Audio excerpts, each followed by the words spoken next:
What's going on, guys? Ryan Pineda here. In today's video, we are going to be talking about all the secret tricks we use to get our offers accepted in a competitive market. Right now in 2021, the market is crazy. There's low inventory, there's low interest rates. It literally doesn't matter what market you're in, none of them have inventory.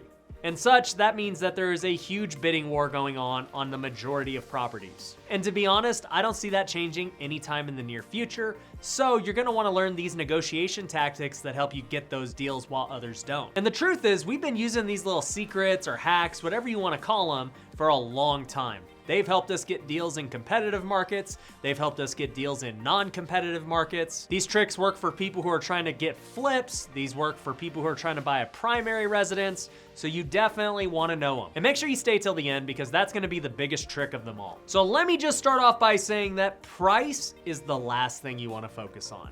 Most people, when they get into negotiation, they immediately go to price. What's the best price? How much do I gotta pay for the property? Let me beat your top offer. And this is the wrong way to go about it. It may get you the deal, but you could have probably got it for less if you would have just did things differently. So don't focus in on price. That is the last thing you bring up after everything else. And this is especially true when it comes to flipping houses because you can't afford to overpay. It's a little different when you're trying to buy a primary residence and that's the house you really want. Okay, if you want to overpay for it, it's really on you, but you cannot do that if you're trying to flip. So once again, avoid talking about price until the very end. Now, let's go over some things that can make your offer stronger. The first thing people will think about is paying cash for the home. And it's true. Paying cash will get you a better deal. When you don't have to get an appraisal, when you don't have to go through the loan process, they know that you're gonna be good to close, you're gonna get a better deal with cash. But here's the thing. Going all cash doesn't mean that you personally have to have all the cash. You can still make a cash offer if you've got a private investor who's willing to fund the deal. You can make a cash offer even when you're using a hard money loan. I remember we would always structure our offers as cash even when we knew we were using a hard money loan. And the reason was we knew we could close in the same amount of time as cash. Another thing you can do is just get a partner on the deal. Maybe your partner has the cash and you guys are gonna go into it together. And I know this is a big fear of many people who are trying to get into real estate investing. They think that they need all this money in the world. But the reality is finding cash for a deal is literally the easiest part. Finding a good deal is way harder. If you haven't heard, the government's injected more money into the economy than ever before. There are many people who have a ton of cash and don't know what to do with it. So if you have any type of opportunity, finding a way to get that cash is not that hard. And if you want to learn more about that and you're brand new to real estate investing, definitely go check out my rookie coaching program. We just started it for people who are trying to get that very first deal or maybe get those first few deals. And we go over a bunch of stuff on how to raise money to buy your first deal. So go check it out. I'm gonna link to it down below. It's an awesome program. We've got an awesome community of people who are trying to change their lives. I'm super pumped about it. But here's the deal. Even if you can't go cash, you can still get a good deal. And this is especially true if you're a retail buyer trying to buy a primary residence. You're gonna get a loan on the property. You're most likely getting a loan on the house, and that takes 30 days. But there are lenders out there who can close much quicker. I've seen some who can close in as little as 14 to 21 days. So if you can get a conventional loan and get a lender who's gonna close quick, you can use that to your advantage. But here are some things you can write up in your offer that will make it much stronger without raising the price. So the first thing you can do is put up a bigger earnest money deposit. So for those of you who don't know, an earnest money deposit is the deposit you put down with the title company, basically showing good faith that you're gonna close on the home. Now, a few things can happen to this deposit. Number one, it's gonna go towards the purchase of the price. Number two, you're gonna end up getting it back if you back out of the deal during your contingencies. Or number three, you end up not performing on the deal, you're out of your contingencies, and now the seller can take that deposit. So here's the thing, there is risk if you end up losing your deposit, but as long as you back out during your contingencies, it doesn't matter what it is. You could make it as high as possible. Or if you know you're gonna buy the house no matter what, and you're really confident about paying cash or getting your loan, it really doesn't matter what it is. I've competed against other offers where people put $500 as their earnest money deposit.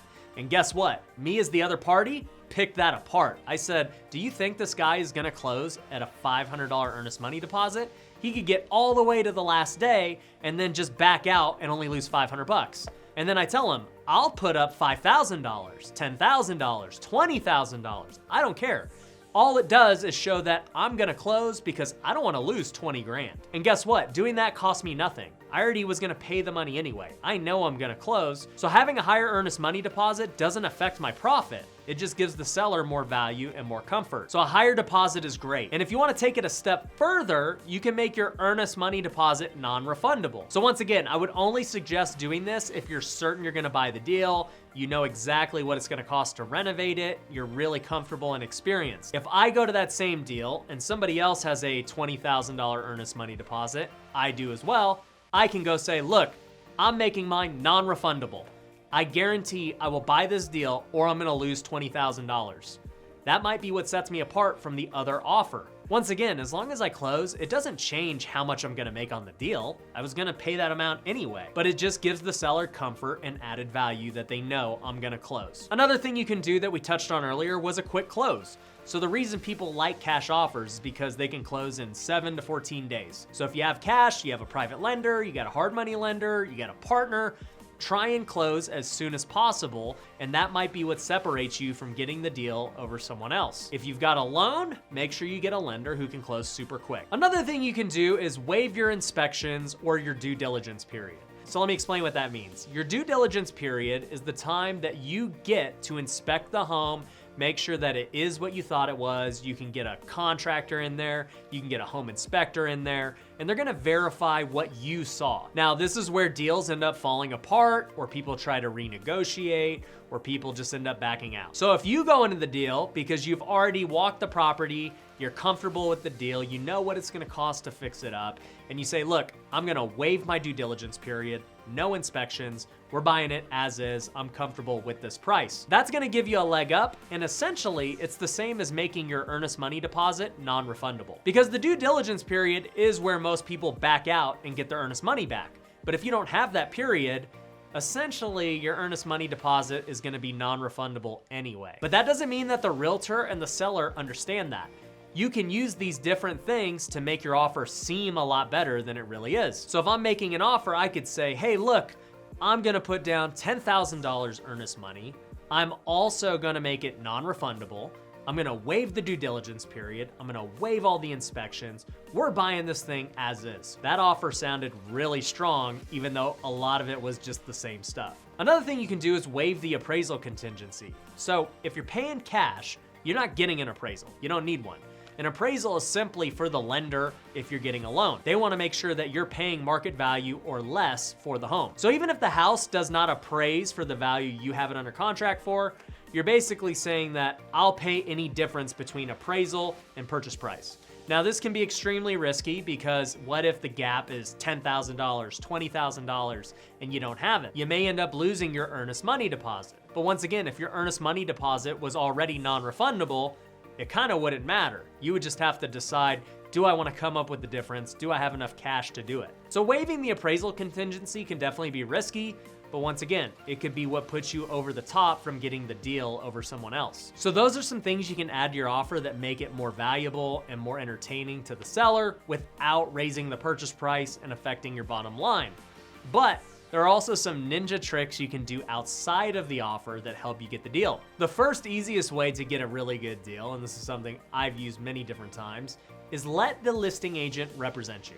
Now look, at the end of the day, the listing agent has an obligation to represent the seller, but the moment you let them represent you, they also have an obligation to represent you. It's human nature to want to make 2 commissions versus just making 1. So I have found that when I let agents represent me, I'm more likely to get the deal than if I let someone else represent me outside of the deal. Now here's what I'll say about this. If you have been working with a realtor and they've been showing you around, they've been doing their thing, they're working hard for you, you absolutely need to let them represent you. It's not right to go around them and just go to the listing agent. But if you're an investor and you're not tied to a realtor, you're looking for your own deals, totally let the listing agent represent you if that helps you get the deal. Now look, if you're a retail buyer, you probably have been working with an agent and you can't let the listing agent represent you. But there is one other trick you can use that's gonna help you get ahead on the deal. I've had friends who've done this and it put them over the top.